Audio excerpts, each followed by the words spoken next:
aksi nyata, diseminasi budaya positif. Saya Parulian Simajuntak dari SD Negeri 025 Sinambek. Salam guru penggerak. Saya sebagai calon guru penggerak Angkatan 10 Kabupaten Kuantan Sengingi, Provinsi Riau. Selamat siang dan salam sejahtera untuk kita semua. Yang saya hormati Bapak Kepala Sekolah, Bapak Ibu Majelis Guru, terima kasih saya ucapkan untuk siang hari ini karena boleh menghadiri acara diseminasi sebagai tugas saya sebagai guru penggerak.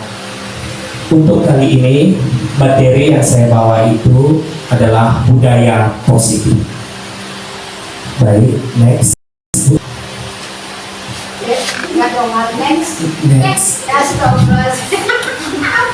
Next terus. Salam penggerak. Saya Parulian Simajuntak, CGP Angkatan 10 Kabupaten Kuantan Sengingi.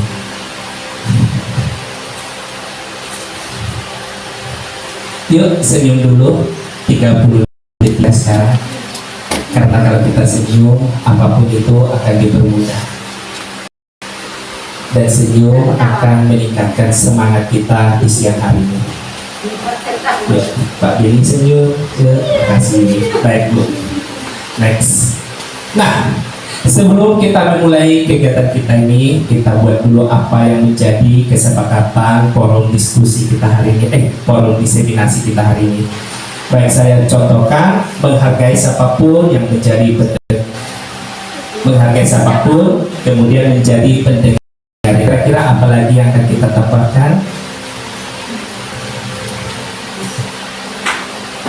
untuk kesepakatan kita pada diseminasi siang ini?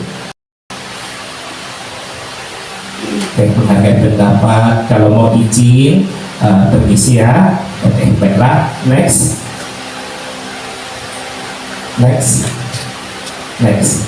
Baik. Seorang guru yang baik harus memiliki kemampuan dalam mewujudkan budaya positif di sekolah.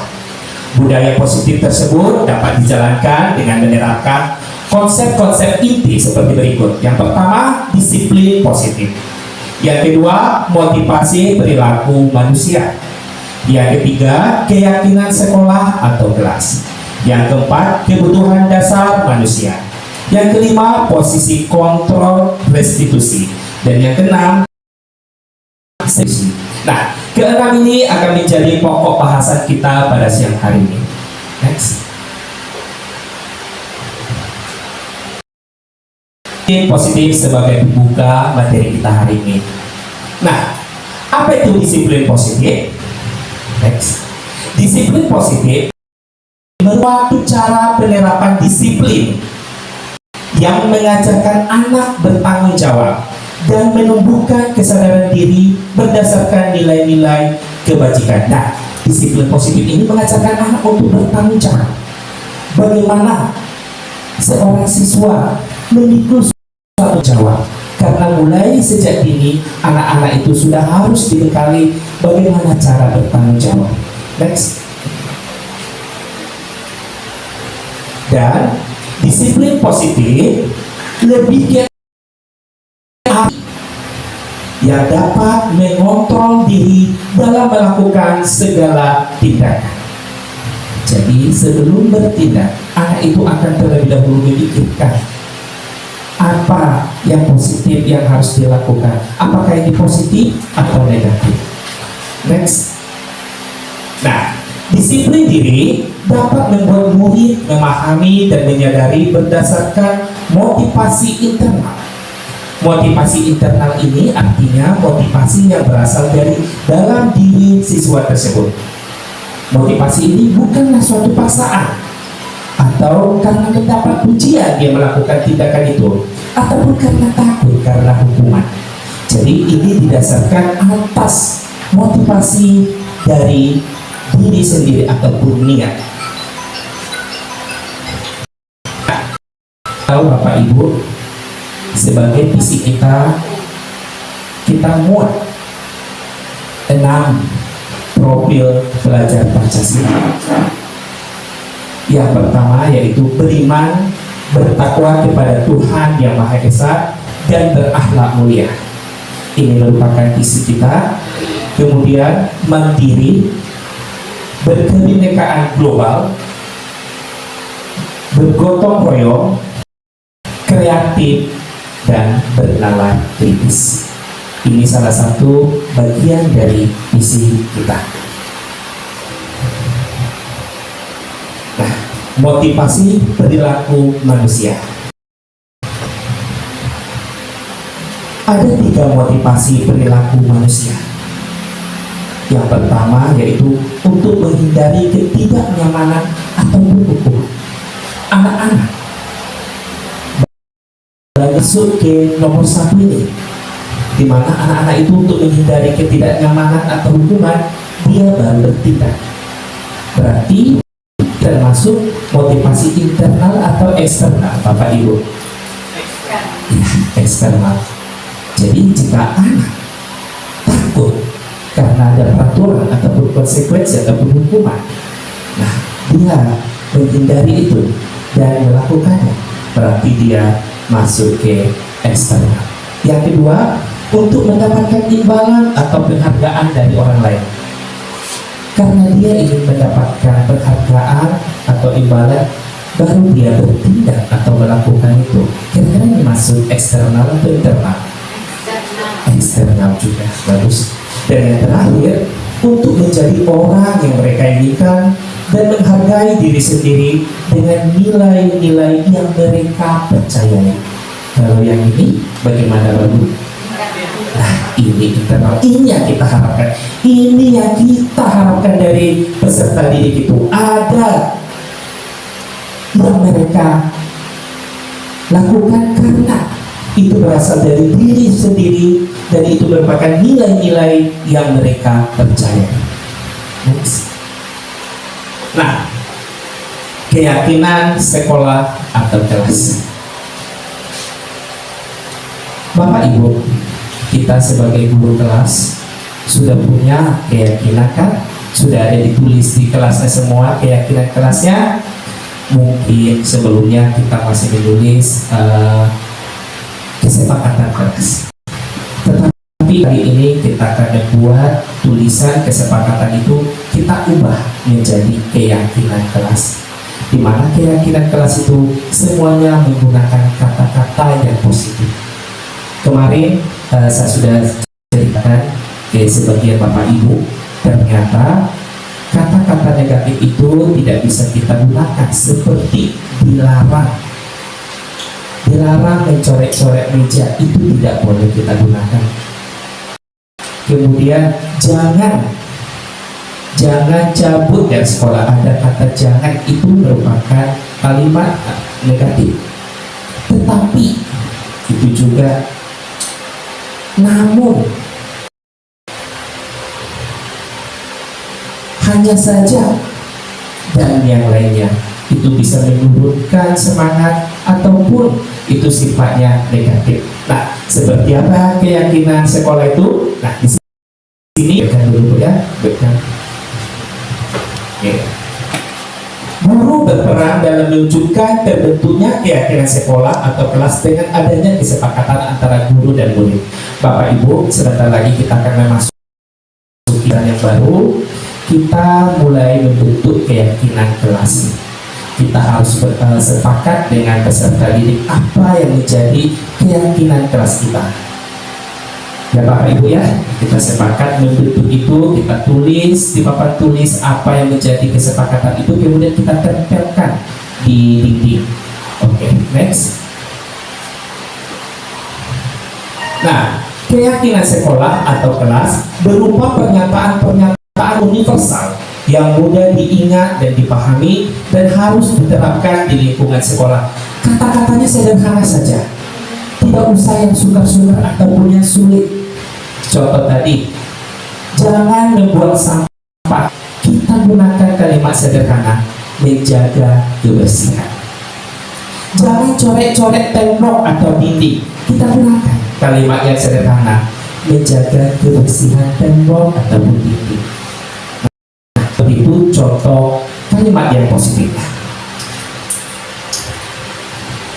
Nah, berikut contoh keyakinan kelas di kelas 5 yang telah saya buat. Yang pertama adalah bekerja sama menjaga ketertiban kelas.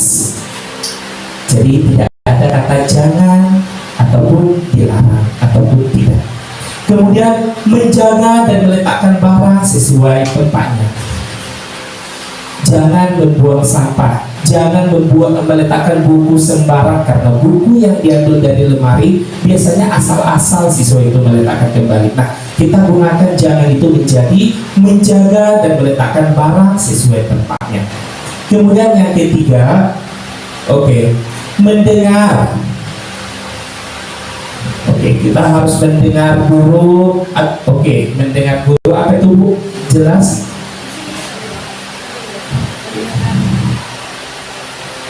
Baik, itu mendengar penjelasan guru dengan seksama. Jadi artinya dilarang siswa ribut. Kemudian saling peduli, menghargai dan membantu sama lain. Nah, terkadang ada kawan siswa-siswa ini tidak mau kerjasama di saat piket. Jadi kita ganti saling peduli, menghargai dan membantu sama lain. Kemudian tepat waktu dan aktif di kelas. Jadi jangan terlambat. Kata itu kita ganti menjadi tepat waktu dan aktif di kelas. Jangan tidur, jangan berbicara, jangan ribut, maksudnya jangan ribut. Nah, di sini aktif di kelas. Nah, jadi berbagai kata-kata negatif telah kita buang dari sana. Nah, di keyakinan kelas ini, setiap anggota kelas itu perlu belajar, perlu merasakan rasa senang, kemudian melakukan tugas, saling menghargai dan merasa aman di kelas itu harus kita ciptakan supaya kegiatan proses belajar mengajar itu bisa berjalan dengan baik. Kemudian selalu bersikap positif, senantiasa menjadi diri yang terbaik. Kemudian menghormati orang tua ataupun orang yang lebih tua. Kemudian senang membaca. Nah, itu budaya literasi yang kita terapkan. Kemudian hormat dan bekerja sama. Next. Nah, itulah berbagai contoh tentang kata ataupun kalimat positif. Sekarang Bapak Ibu, kita masuk ke sisi yang kedua, yaitu kebutuhan dasar manusia.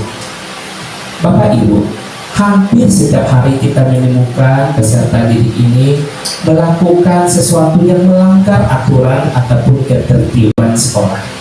Mengapa demikian? Itu terjadi karena adanya kebutuhan peserta didik yang belum terpenuhi. Kebutuhan apa saja, Ibu? Mari kita simak.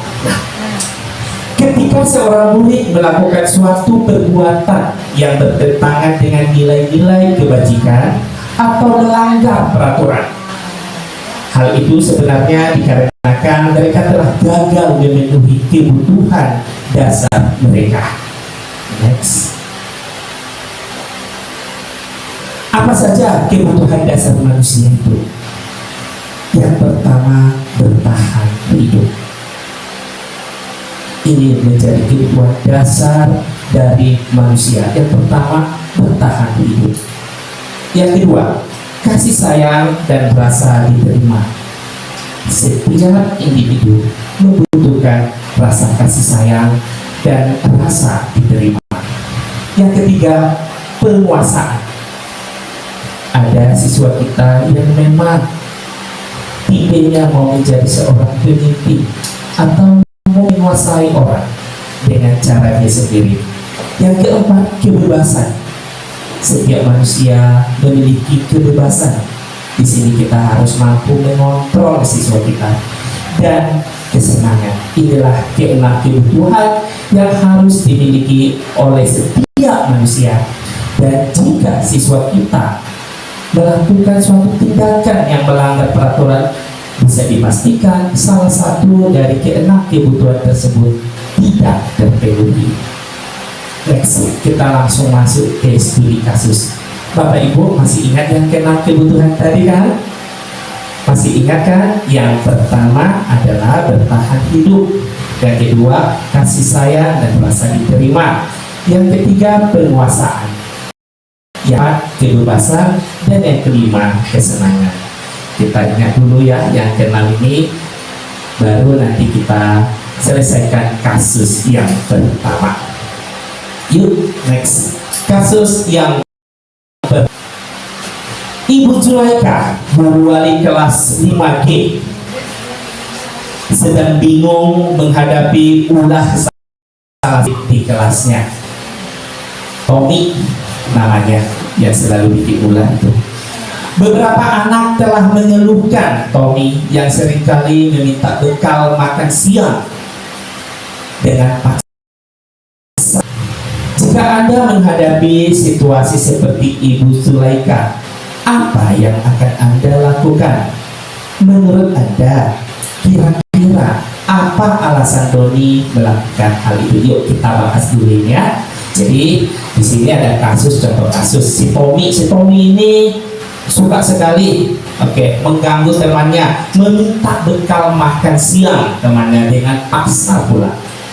Kira-kira apa alasan Doni melakukan hal itu, dan kemudian kebutuhan apa sebenarnya yang belum dimiliki oleh Doni dari ke-6 kebutuhan dasar manusia itu?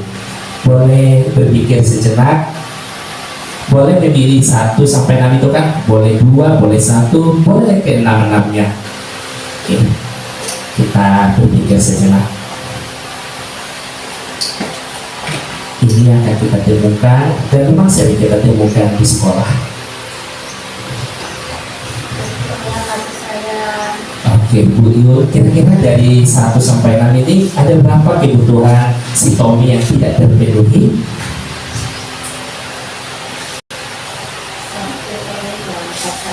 Oke, dia kurang dapat kasih sayang ya. Itu, oke. Satu aja ya, dari ke-6 itu Bu Yu. Kalau Pak Bini bagaimana? Oh, ada lagi. Berapa kebutuhan? Yuk Pak Bini, berapa kebutuhan kira-kira si Tommy ini tidak terpenuhi? Kalau dari analisa saya 2, Pak. 2. Bagus. Yang pertama, Bertahan hidup. bertahan hidup ya.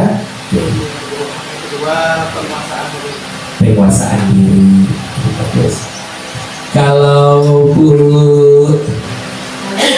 Ayu, oke. Kalau saya 3. 3. Oke, dari Bu Yu 1, dari Pak Bini 2, dari Bu Ayu 3. Yuk, kira-kira apa itu Bu Yu? Dari kebutuhannya. Oke, bertahan hidup ya. Makannya. Bertahan Kemudian hidup. kasih sayang dan rasa diterima. Iya, kasih sayang. Karena dia mungkin kawannya tidak menawarkan, maka dia tidak merasa dianggap, jadi dia ada kebutuhan rasa diterimanya tidak terpenuhi. Oke. Kemudian penguasaan emosionalnya, tidak cara memintanya yang secara paksa. Iya, secara paksa ya. Bagus, terima kasih. Yuk, siapa lagi yang mau memberikan jawaban lagi? Mungkin Bu Ida yang tercantik. Kira-kira Bu Ida ada berapa kebutuhan dari si Tommy ini yang belum terpenuhi? Ada berapa Bu Ida? Oke. Kalau Bu Novi, Kurang lebih sama seperti Bu Alita. oke, kurang lebih sama. Baik, kita next, kita lihat jawabannya ya. Nah, alasan Tommy yang pertama, karena ia lapar dan orang tuanya tidak membawakannya bekal makan siang, maka kebutuhan dasar yang sedang berusaha dipenuhi oleh si Tommy yaitu kebutuhan untuk bertahan hidup atau survival. Dia mau memenuhi kebutuhan laparnya tadi, sehingga dia memaksa mengambil makanan temannya. Oke, kebutuhan 1. Yang kedua, alasan Tommy yang kedua, karena dia merasa senang temannya jadi memperhatikan dia. Karena dia merasa senang temannya jadi memperhatikan dia. Ketika temannya melaporkan tindakannya itu pada gurunya, dan gurunya memberitahu orang tuanya sehingga orang tuanya jadi memperhatikan dia, maka kebutuhan dasar yang sedang dipenuhi Tommy adalah kebutuhan akan kasih sayang dan rasa diterima. Anak-anak yang sering kita tegur, ternyata dia itu karena memang MPO dan minta perhatian orang lain. Ternyata dia butuh perhatian. Oke. Yang ketiga, alasan tiga, karena temannya jadi takut dengan dia dan menuruti keinginannya, maka sebetulnya Tommy sedang berusaha memenuhi kebutuhan dasarnya, yaitu kekuasaan. Dia jadi bangga di kelas itu karena apa? Karena dia tahu kawan-kawan itu takut sama dia. Berarti kebutuhan ketiga yaitu kekuasaan. Itu sering kita temukan di sekolah ini. Mulai anak kelas 2 sekarang ya ibu-ibu ya, tuh udah nampak bibitnya. Nah, yang berikutnya, yang keempat, alasan Tommy yaitu karena dia merasa bosan dengan bekal makanan yang selalu dibawa ataupun yang selalu dihidangkan oleh orang tuanya, sehingga dia mencoba makanan teman-temannya yang beraneka ragam.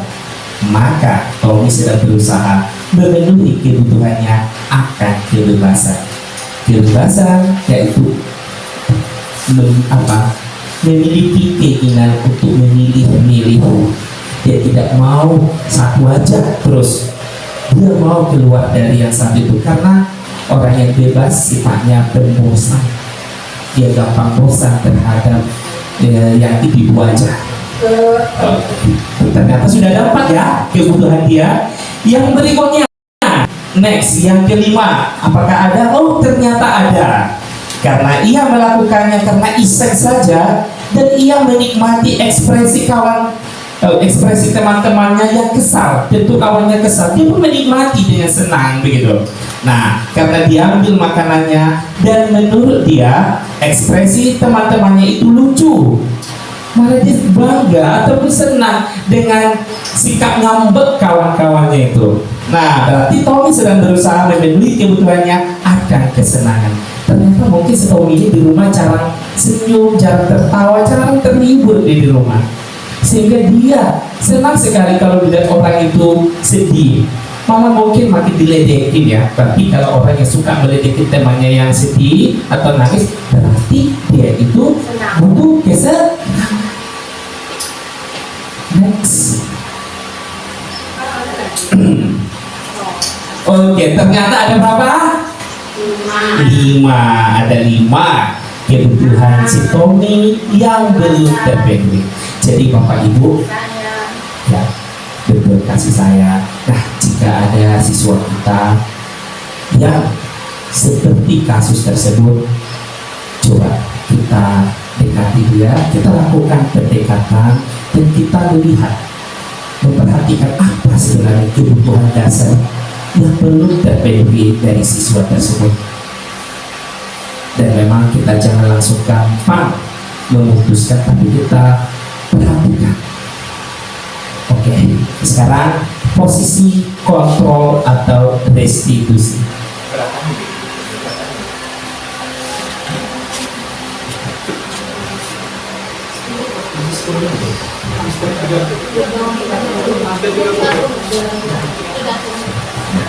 Baik, posisi 5, posisi kontrol restitusi.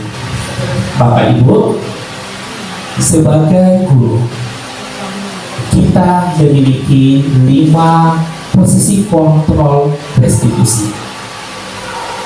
Guru-guru zaman dulu banyak masih menerapkan poin-poin tertentu, tapi sekarang setelah ada pendidikan guru bergerak, ternyata posisi kontrol yang sering kita lakukan itu ternyata salah, tidak sesuai lagi dengan perkembangan zaman.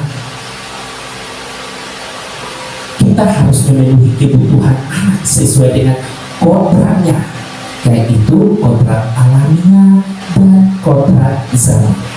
Baik, nah, apa saja posisi kontrol guru itu? Yang pertama adalah guru sebagai penghukum.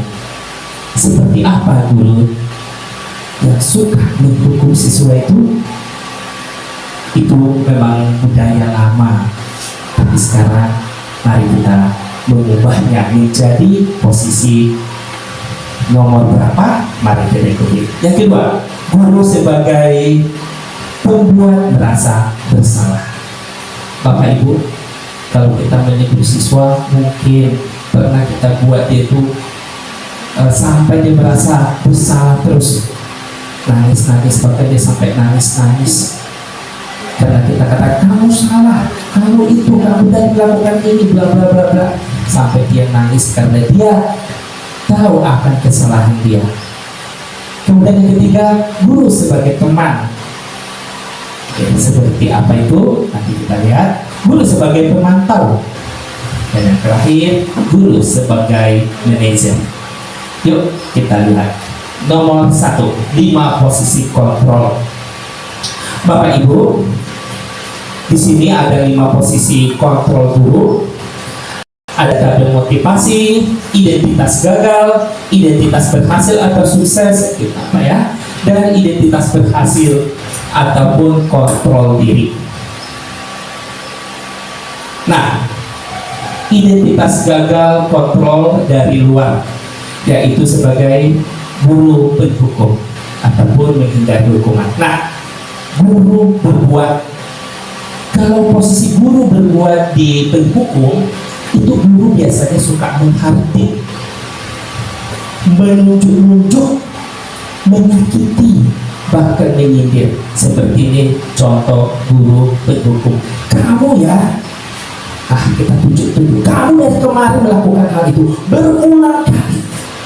Nah, itu salah satu contoh menghardik. Ayo cepat, apa yang kau kerjakan? Tempat ini kemudian menyakiti hati dari siswa tersebut.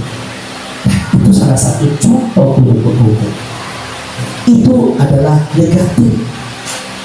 Kemudian membuat rasa bersalah. Seperti apa ucapan guru yang menyerapkan posisi kontrol membuat rasa bersalah? Seperti ini, berceramah dan mengatakan seharusnya kalian ini seperti ini, tidak boleh lagi seperti itu. Kemudian saya kecewa, ibu kecewa, bapak kecewa nengok kelakuan tadi. Nah, itu adalah salah satu posisi kontrol membuat siswa merasa bersalah.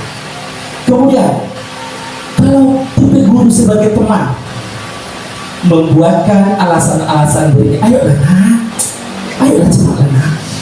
Terkadang kita saking akrabnya kena, tapi itu masih positif ya Bapak Ibu ya. Teman itu, guru berperan sebagai teman itu masih positif. Tapi di zaman sekarang tidak itu lagi tuntutannya. Kemudian kalau pemantau ini dia punya aturan-aturan. Dia tinggal mengukur, tadi kamu telah melakukannya ini, kamu telah melanggar itu. Nah, itu salah satu contoh pemantau. Kemudian manajer. Nah, manajer itu biasanya mengajukan berbagai pertanyaan dan tidak banyak pertanyaan yang dia ajukan. Bahkan dia meminta siswa itu sendiri yang menyelesaikannya. Yuk kita lihat contoh kasusnya. Guru berkata untuk penghukum, kalau kamu tidak melakukannya, awas ya, rasakan nanti. Tuh tipe lama yang harus kita tinggalkan ya Bapak Ibu, termasuk saya kadang juga tercap ini. Kemudian membuat rasa bersalah.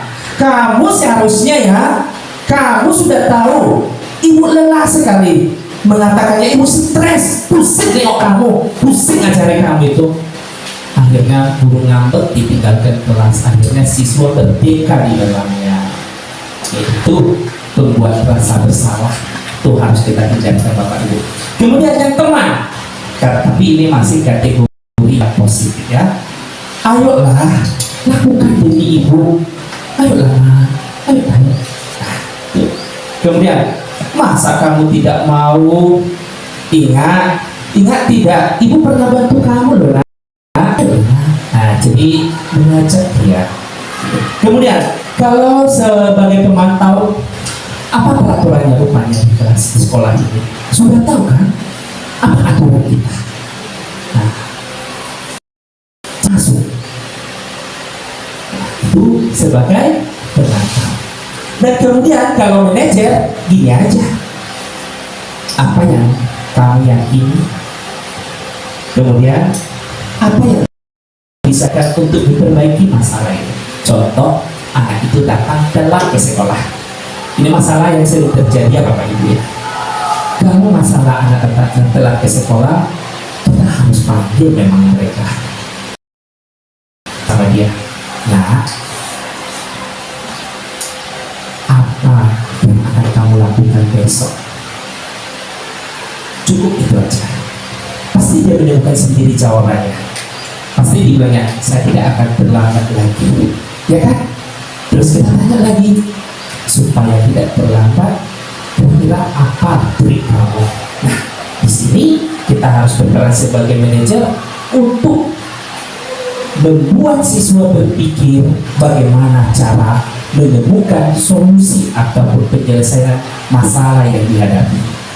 Nah, seperti itu. Sederhana kan Bapak Ibu? Sederhana kan?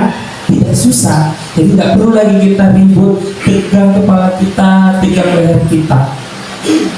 Kita sampai untuk menyelesaikan masalah. Kemudian apa hasilnya jika kita itu sebagai penghukum, guru penghukum? Hasilnya yang pertama, siswa itu akan menjadi orang pemberontak.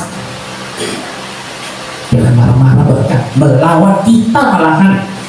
Nah, kemudian bahkan dia akan menyalahkan orang lain dan dia akan berbohong, terkadang mengkambing hitamkan orang lain. Nah, itu dia. Takut dihukum, maka dia menjadi pemberontak. Kemudian kalau dia berbuat rasa bersalah, seperti apa hasilnya nanti?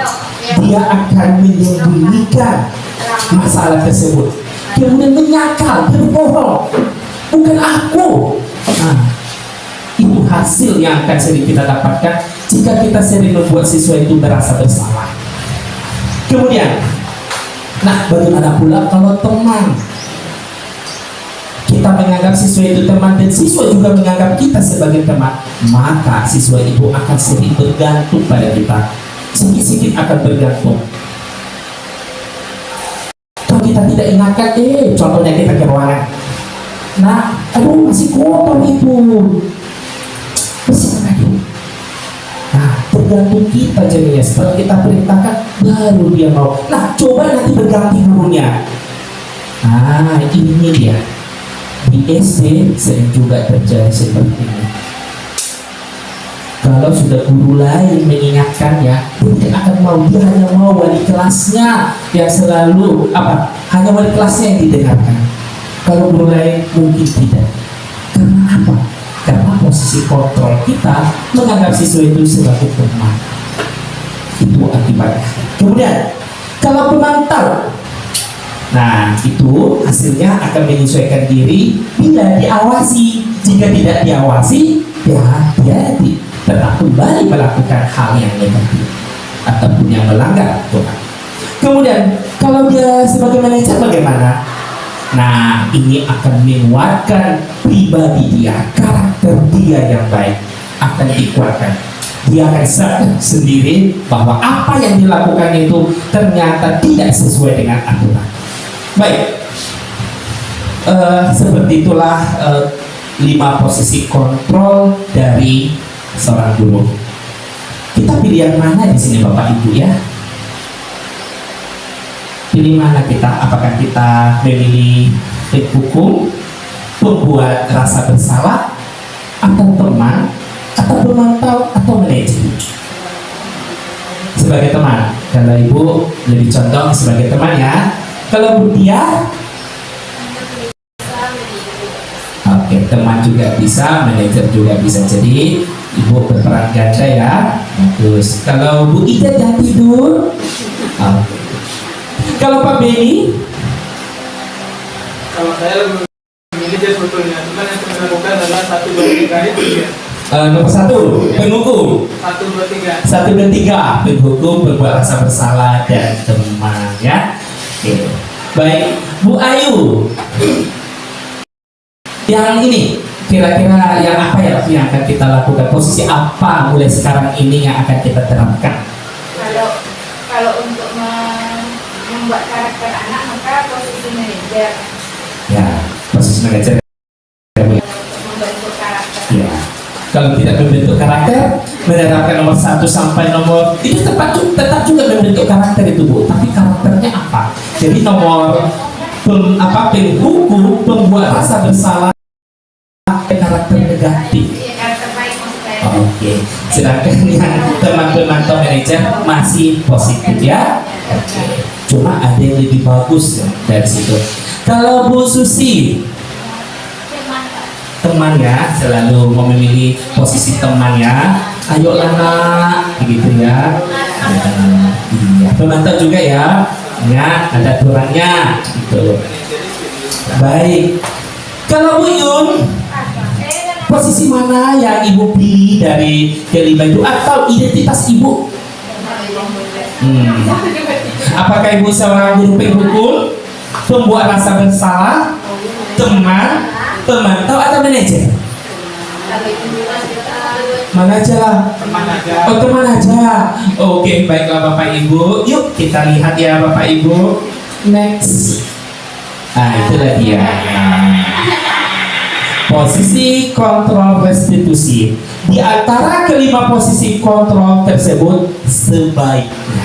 Ini sebaiknya ya, bukan berarti salah teman, bukan. Oke. Pemantau bukan, tapi sebaiknya seorang guru menggunakan posisi kontrol sebagai manajer. Jadi harapan kita Bapak Ibu, jadilah posisi manajer. Bagaimana seorang manajer itu meningkatkan karakter yang baik pada diri siswa tersebut supaya dia mampu menemukan jati dirinya. Kita sudah tahu tadi ya. Ada yang mau berbagi kasus dan kita selesaikan posisi mana yang paling tepat. Jadi terlambat ya Bapak Ibu ya. Jadi terlambat itu kita tanya dia. Oke, kita tanya aja langsung ke dia apa kira-kira yang akan kau lakukan besok. Oke, kemudian anak yang berkelahi kita panggil dua-duanya. Kita tanya. Kita tidak perlu pusing-pusing bertanya kepada anak itu. Sederhana saja. Yuk kita lanjut ya Bapak Ibu. Posisi kontrol restitusi. Nah, next.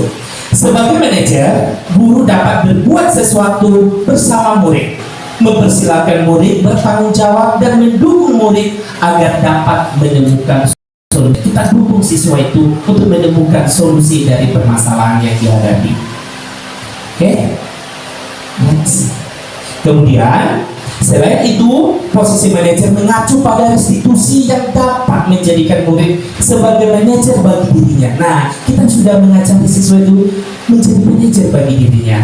Dia mampu mengendalikan diri nantinya. Oke, sehingga dapat tercipta identitas diri. Oke. Baik, next. Segitiga restitusi. Berapa menit ini Bu? Saya akan 40 menit. Oke, masih 40 menit. Kita selesaikan 1 jam 10 menit. Next. Nah, untuk menyelesaikan masalah yang terjadi pada siswa, maka kita harus melakukan segitiga restitusi.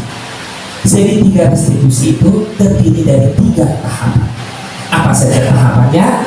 Nah, tahapan yang pertama menstabilkan identitas. Kemudian yang kedua, validasi tindakan yang salah. Dan yang ketiga, menanyakan keyakinan. Next. Seperti apa ketiganya? Nah, seperti ini. Menstabilkan identitas.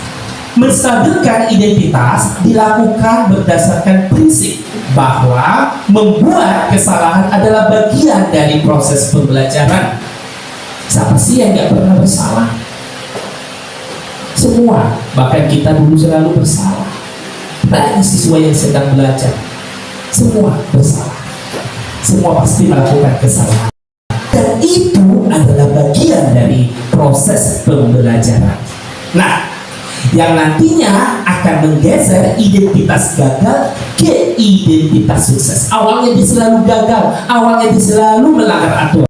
Nah, kalau kita menerapkan restitusi ini, menstabilkan identitas, maka dia akan menjadi sukses. Artinya dia belajar dari kesalahan yang dia lakukan. Next, nah seperti apa contoh-contoh kalimat untuk identitas ini? Yang pertama, kita sebagai guru boleh berkata seperti ini kepada anak, berbuat salah itu hal yang manusiawi, nak. Bapak dulu kayak gitu loh. Bapak kalau di posisi kamu, bapak pasti akan melakukan itu. Itu salah satu contoh menstabilkan identitas. Akhirnya mulai timbul rasa dari siswa itu. Kemudian tidak ada manusia yang sempurna, tidak ada. Semuanya pasti pernah melakukan hal yang sama ataupun yang salah. Kemudian kita mulai menguatkan, kita pasti bisa menyelesaikan permasalahan ini, apapun itu. Kita nggak usah sampai di luar sana, nggak sampai orang tua ataupun polisi, kita bisa selesaikan masalah ini sendiri. Kemudian next, bapak ibu tidak tertarik untuk mencari tahu siapa yang benar. Kita katakan itu sama anak. Bapak tidak mau cari siapa yang benar, siapa yang salah di antara kalian itu. Bapak tidak mau tahu siapa itu yang salah dan benar. Oke. Bapak hanya lebih tertarik untuk menyelesaikan masalah ini. Jadi bapak ibu, jika ada yang berkelahi ya, kita nggak usah tanya apa yang salah, siapa yang duluan. Nah, tidak perlu. Karena kita bukan bagian hukum yang meminta kronologi kejadian. Tidak perlu di sekolah. Kita cukup menggunakan segitiga restitusi. Inilah pemikiran modern yang terkini. Kemudian, kalau kamu menyalahkan dirimu sendiri terus-menerus, apakah kamu bersikap baik pada dirimu sendiri? Nah, terkadang siswa bilang, aku telah bersalah, aku telah. Jangan sampai siswa itu seperti itu. Kita harus berkata gini, kalau kamu bersikap seperti ini kepada dirimu sendiri, kapan lagi kamu akan bersikap baik pada dirimu? Bersikap baiklah pada dirimu. Okay, next. Nah, itulah menstabilkan identitas. Next.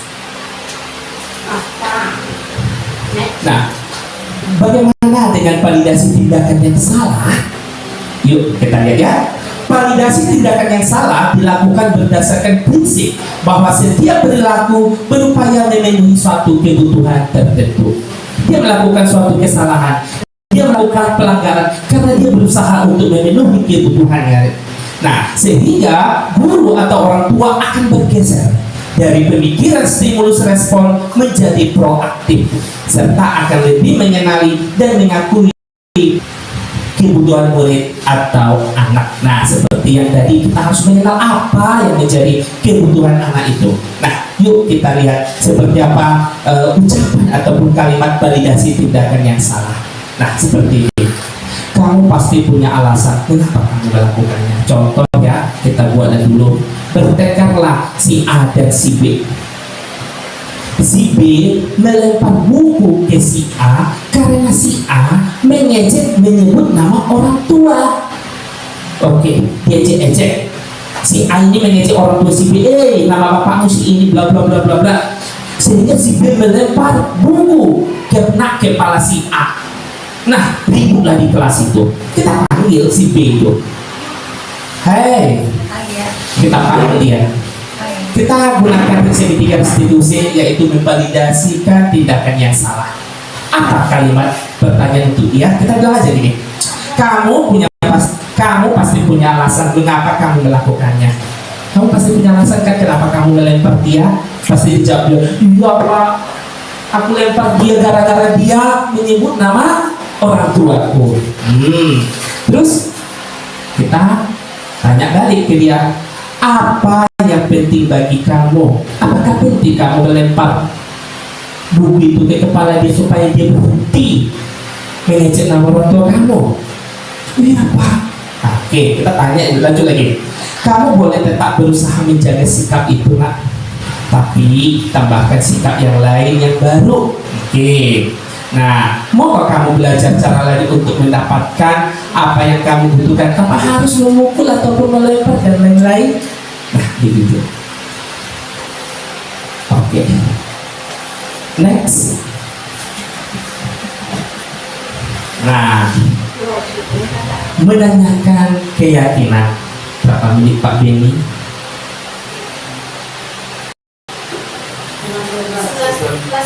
setengah. Oke. Berapa menit di situ? 45. Pak Anda waktu masa baik. Menanyakan keyakinan. Inilah segitiga institusi yang terakhir. Menanyakan keyakinan. Menanyakan keyakinan dilakukan dengan memberi pertanyaan-pertanyaan yang bermakna kepada murid atau anak untuk memunculkan motivasi secara intrinsik sehingga mampu mengaitkan keyakinan yang dimilikinya dengan tindakan yang salah. Jadi dia akan tahu bahwa apa yang dia lakukan itu ternyata tidak sesuai dengan keyakinan yang dia miliki. Oke, seperti apa? Yuk kita lihat. Nah, apa nilai yang kita percaya di sekolah kita? Contohnya tadi anak melempar gitu ya, kita tanya sama anak itu, apa kesepakatan kelas yang telah kita yakini? Menghargai teman, ya benar. Berarti seperti apalah yang akan kamu lakukan nanti nak jika terulang lagi yang seperti ini? Kita tanya lagi ke anak. Jadi sebaiknya anak kita tuntun untuk menyelesaikan masalah. Kalau dia sudah bingung, nah kita bilang gini, kalau dia berbuat lagi, diejek lagi nama orang tua kamu, maka lapor aja ke guru. Cukup itu yang kita sampaikan ke anak. Kita tuntun anak itu. Kalau anak itu susah menemukan solusi, kalau dijawabnya, aku lempar lagi lah Pak. Oh, jangan. Kemarin pakai buku, Pak, pakai kayu. Oh, kemarin pakai buku, sekarang pakai kayu, lebih parah lagi. Oke, baik. Nah, kelas yang ideal itu seperti apa sih menurut kamu nak? Pasti akan dijawab. Kelas yang ideal itu suasananya kondusif, tertib, aman dan nyaman. Terus kamu ingin jadi anak seperti apa? Kita tanya sama yang suka mengejek itu. Pasti jawabnya, aku ingin seperti anak yang baik nantinya Pak. Nah, berarti sudah ada keinginan yang positif yang muncul dari diri dia sendiri tanpa harus kita kasih tahu kesalahan-kesalahan dia itu. Karena sesungguhnya anak itu berbuat, tentu dia sebenarnya sudah tahu apa yang dia berbuat itu salah atau benar. Kemudian kamu melakukan itu, kamu menjadi yang kamu inginkan. Oke, next dulu. Sembunyi dia ya. Oke, next. Nah, Bapak Ibu, kita sudah membahas 3 restitusi. Kira-kira adakah di sini yang mau bertanya? Harus ada pertanyaan Bapak Ibu ya, supaya terpenuhi 1 jam. 1 jam 10 menit. Yuk, karena kita itu banyak kasus-kasus yang terjadi di sekolah. Mari kita sharing menyelesaikan masalah di sini. Apa kira-kira? Apa solusi dan kita bisa diskusikan? Ayo Ibu Bu Yun, apa kasus kira-kira ya? Ya.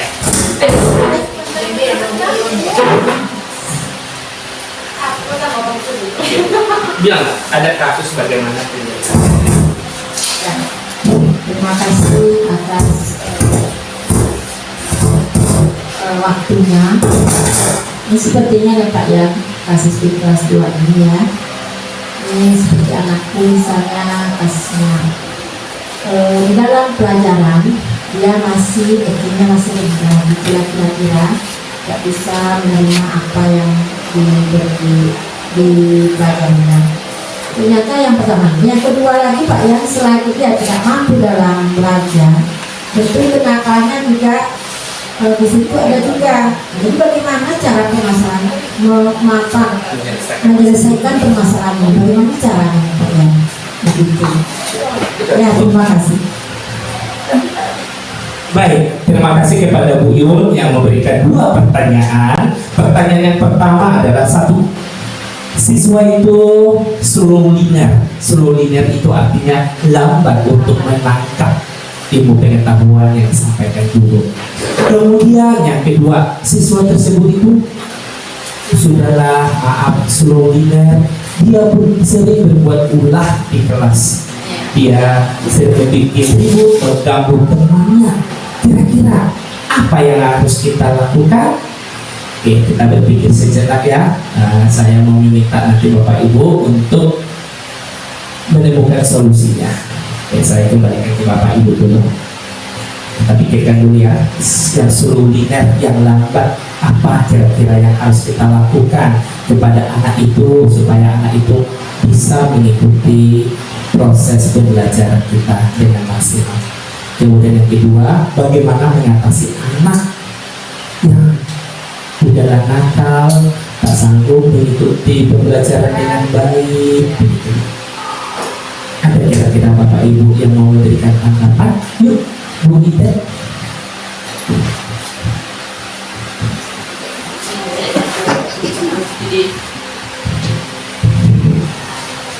Assalamualaikum warahmatullahi wabarakatuh. Karena Buat suaranya. kayak seperti Buyun ada yang tidak menangkap. Jadi kalau saya ajar sendiri, saya videokan, saya kasih tahu sama orang tuanya. Sudah itu kalau enggak saya panggil orang tuanya karena anaknya memang betul-betul nggak sanggup. Itu solusi saya, Pak. Terima kasih. Terima kasih Bu Ida.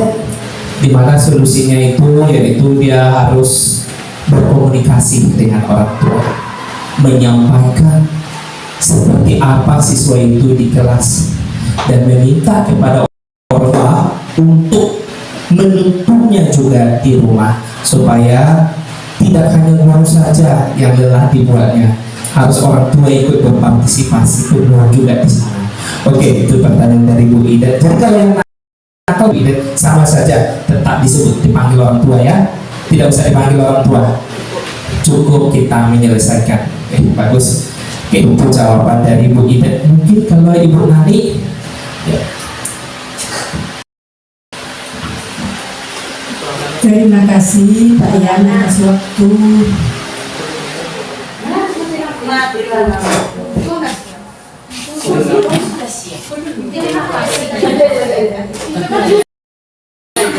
Enggak apa-apa kan, sampai itu lagi kita. Sit sana cuma 2. Hah? Cuma 2 sana. Udah. Kan enggak pakai. Oke. Masih sekitar 15 menit lagi. Oke, buat sarannya Bu ya. Oke, mohon maaf. Ya. Masih dilanjut. Ibu. Kalau saya, karena saya di kelas rendah juga ya, kelas 1. Kalau yang seperti itu, boleh dipoto bawa kemari fotonya. Bagaimana Bu Nani untuk menyelesaikan masalah tersebut? kalau saya, karena saya Dikatakan siapa? memang mengajar di kelas rendah, kelas 1 ya Pak Yan. Kalau anak yang memang sulit mendapatkan pelajaran, menangkap apa yang kita inginkan, jadi saya memanggil anak itu memberikan lebih perhatian kepada dia, memberikan perhatian lebih, dipanggil dia, diberikan waktu untuk mengajar dia secara privat. Bagi yang slowly Bagi yang memang lambat dalam mendapatkan pelajaran tadi. ya. Kemudian kalau dia memang karena lambat dia itu dalam belajar, tentu dia mungkin karena dia tidak tahu, ada yang tidak nangkap lah begitu ya, maka dia selalu mengganggu temannya. Caranya itu beri dia yang dia suka. Nih, misalnya dia suka menggambar supaya tidak mengganggu temannya, suruh dia menggambar. Nah, menggambar saja kamu. Nanti setelah semua temannya selesai, dia dipanggil sendiri, diajari secara privat. Nah, ini saya di kelas 1 seperti itu, Pak ya. Cukup itu. Ya. Assalamualaikum warahmatullahi wabarakatuh. Waalaikumsalam. Terima kasih Bu atas tanggapannya. Yuk saya minta kepada Bu Berlian. Nah, kasus tadi seperti ini Bu Berlian. Ada siswa ini slow learner ataupun lambat dalam menangkap pembelajaran. Apa solusi Ibu untuk menyelesaikan ini supaya anak tersebut itu bisa mengikuti proses pembelajaran sesuai dengan yang kita harapkan? Itu satu. Yang kedua, siswa tersebut itu pun suka juga mengganggu kawan-kawannya. Oke. Nah, kira-kira bagaimana solusi untuk menyelesaikan permasalahan tersebut? Yuk, kalau Bu mendekat. Kalau saya Pak Ian, yang pertama itu saya beri dia tugas. Tugas ya. Oke. Tugas, pokoknya kalau ini kelas tinggi ya Pak Ian ya. Iya. Ini kalau kelas saya beri dia tugas. Kemudian saya tanya, kenapa kau gini nak? Suka mengganggu-ganggu teman. Ya saya kasih pengarahan lah gitu kan. Dan yang kedua, karena saya kelas tinggi Pak Ian, dia kasih pengarahan lagi di bimbingan. Ya, tersendiri bagi dia saya panggil. Memang ada salah satu anak saya Pak Ian, tahu mungkin Pak. Dia kan ada condo-condonya kadang Pak Ian. Nah, jadi saya panggil dia, kenapa nah kalau kayak begini tak boleh ini, berarti mengganggu semuanya. Nah, jadi saya kasih pengarahan Pak Ian. Kemudian dia lama-kelamaan dia memang berkurang ya Pak Ian, kelakuan dia tuh. Ya. Aturan dia jarang sekolah. Sekarang dia sudah mau sekolah dia Pak Ian. Nah, itulah solusinya, kasih bimbingan dan kasih pengarahan yang baik bagi kita lah. Bagi anak tuh kan, iya, bagi anak tuh. Supaya dia mengarahkan yang terbaik. Mungkin ada juga kalau ini yang kelas tinggi ini Pak, yang mungkin kurang perhatian orang tuanya kan. Mungkin dengan kita nih bisa kita mengarahkan atau gimana kan. Oh, ibu ini sayang sama saya gitu. Ini itu aja Pak. Oke, terima kasih Bu atas tanggapannya. Ibu Ayu mungkin satu lagi, nanti Ibu Dia ya. Oke, biar ada 5 orang. Oke, baik Bu Ayu, bagaimana Bu Ayu menangani masalah yang seperti ini? Ya, anak slow learner tadi. Iya, slow learner tadi. Kalau saya mungkin mengidentifikasi dulu anaknya. Iya. Identifikasi apa kelemahannya, kelebihannya, kemudian juga kolaborasi sama orang tuanya. Udah tahu nih dia sukanya A, kemudian dia tidak sukanya B. Nah, sama kayak bulan tadi, kita alihkan ke yang dia sukai dulu. Nanti perlahan-lahan baru yang tidak mampunya tadi diberikan tambahan waktu untuk dia tersendiri.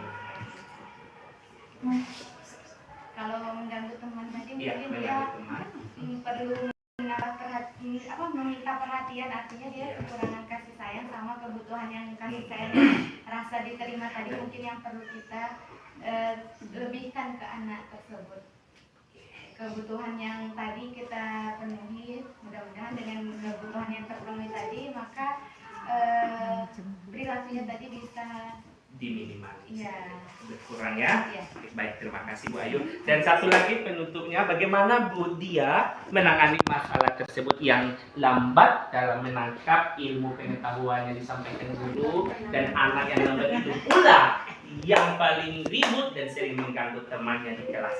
Ya, kalau menurut pendapat saya untuk yang siswa yang slow learner tadi itu sama seperti pendapat guru-guru lain, menanyakan, lalu memberi seperti yang disampaikan Bu Nana tadi, kita mengajarkannya dengan hal tersebut, terus dan jangan lupa kita kerjasama kolaborasi dengan orang tua, tetap kita tanyakan atau kita sampaikan kepada orang tuanya anaknya ini di dalam kelas ini seperti ini, lalu mungkin di rumah lebih diperhatikan lagi, anaknya diberikan diajarkan sama orang tua ataupun dileskan. Lalu untuk masalah yang mengganggu teman tadi kita kan sudah belajar tahapan segitiga restitusi. Nah, kita mungkin bisa menerapkan itu. Pertama, menstabilkan identitas, menanyakan kepada siswa tersebut, memvalidasi tindakan yang salah, lalu menanyakan keyakinan kelas yang kita buat. Apakah boleh, Nak, di dalam saat kita belajar kita jalan-jalan? Ingat kesepakatan kelas yang sudah kita buat. Nah, mungkin itu sedikit tambahan dari saya, Pak. Tepuk tangan untuk semua. Terima kasih Bapak Ibu yang hebat. Nah, seperti itulah ya langkah-langkah. Nah, perlu saya tambahkan sedikit. Saat kegiatan proses pembelajaran akan kita mulai seperti yang akan berlangsung di semester yang depan, maka jangan lupa pertama kita lakukan adalah dengan melakukan tes awal ataupun tes diagnostik kata. Jadi tes di awal itu untuk mengukur kemampuan peserta didik. Yang kedua, untuk mengetahui gaya belajarnya, supaya kita tahu dan kita mampu mengidentifikasi anak itu seperti apa dari kemampuannya, apakah dia memang tahap super, menengah atau low. Artinya tahap yang tinggi, tahap sedang ataupun yang lemah. Jadi kita tahu di mana setinggi apa kemampuan anak itu. Kemudian yang kedua, kita akan tahu seperti apa gaya belajar yang mereka inginkan atau yang sesuai dengan kebutuhan dia. Gaya belajar kita udah tahu ya Bapak Ibu ya, ada 3, bahkan sebenarnya itu ada 6. Yang pertama ada visual, yang mana dia suka melihat-lihat tampilan, keindahan, warna-warni, begitu. Kalau guru menerangkan dengan warna-warni, dia gampang mencerna. Tulisan yang rapi, dia lebih gampang, nyaman dia dengan tulisan yang seperti itu. Itulah yang bersifat visual. Sedangkan yang audio, dia suka suara, dia suka dengar ceramah, dia suka dengar penjelasan. Nah, ada lagi audio dan visual, itu digabung, dua-duanya dia miliki. Tapi dia harus dua-duanya kita terapkan. Kemudian yang ketiga, kinestetik, dia suka bergerak sana sini. Nah, bagaimana cara solusinya? Yang pertama, seringlah kita menggunakan media, karena media mampu mewakili kita untuk memenuhi kebutuhan gaya belajar peserta tersebut. Kemudian selain ada media, kalau memang orangnya suka sekali kinestetik, kita suruh dia menulis jawabannya, tempel ke dinding. Itu salah satu bagian dari gerak yang dia sukai. Dia suka pindah ke sana, diskusi juga suka. Kita pindahkan dia dari ini ke sini. Oke, dia tidak suka vakum di satu tempat. Memang bawaan dari dalam dia seperti itu.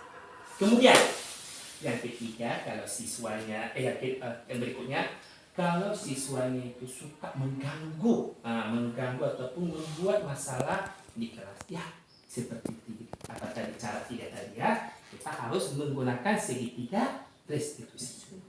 Itu cara yang paling bagus. Jadikanlah posisi kita menjadi posisi manajer, posisi yang memang tepat sebagai seorang guru. Nah, Bapak Ibu, udah sejam. Oke, Bapak Ibu, ada lagi kira-kira pertanyaannya Bapak Ibu? Tidak ada lagi? Pas? Baik, terima kasih Bapak Ibu untuk kesempatannya hari ini. Kiranya materi yang saya bawakan pada siang hari ini berguna dan bermanfaat untuk kita dan bisa menjadi aspirasi untuk kita ke depan. Mohon maaf jika ada yang kurang berkenaan di hati Bapak Ibu dan telah menggunakan waktu luangnya sehingga terganggu waktu luangnya Bapak Ibu karena saya. Mohon maaf ya Bapak Ibu ya. Terima kasih Bapak Kepala Sekolah atas waktu yang telah diberikan untuk saya. Terima kasih Bapak Ibu. Salam guru penggerak. Bergerak, menggerakkan, salah, bukan itu. Tergerak, bergerak dan menggerakkan. Oke, tepuk tangan Bapak Ibu. Adapun yang menjadi keyakinan sekolah ataupun kelas yang saya buat di kelas 5 antara lain adalah sebagai berikut. bekerja sama, sama-sama menjaga kebersihan kelas, menjaga dan meletakkan barang sesuai tempatnya, mengerjakan tugas tepat waktu, saling peduli, menghargai dan membantu satu sama lain, tepat waktu dan aktif di kelas. Kemudian, setiap anggota kelas perlu belajar, perlu merasakan kesenangan, melakukan tugas, saling menghargai, dan merasa nyaman. Kemudian, selalu bersikap positif, senantiasa menjadi diri yang terbaik, percaya, dan menghormati orang serta barang miliknya. Kemudian, berkomitmen terhadap setiap tugas, senantiasa membantu teman-temannya yang kesulitan. Kemudian, kami meyakini bahwa sangat penting untuk menghormati semua orang dan barang milik orang lain.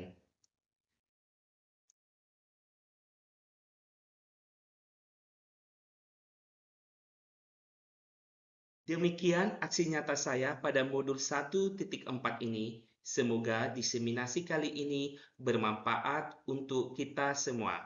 Akhir kata, salam guru penggerak. Tergerak, bergerak, dan menggerakkan. Terima kasih.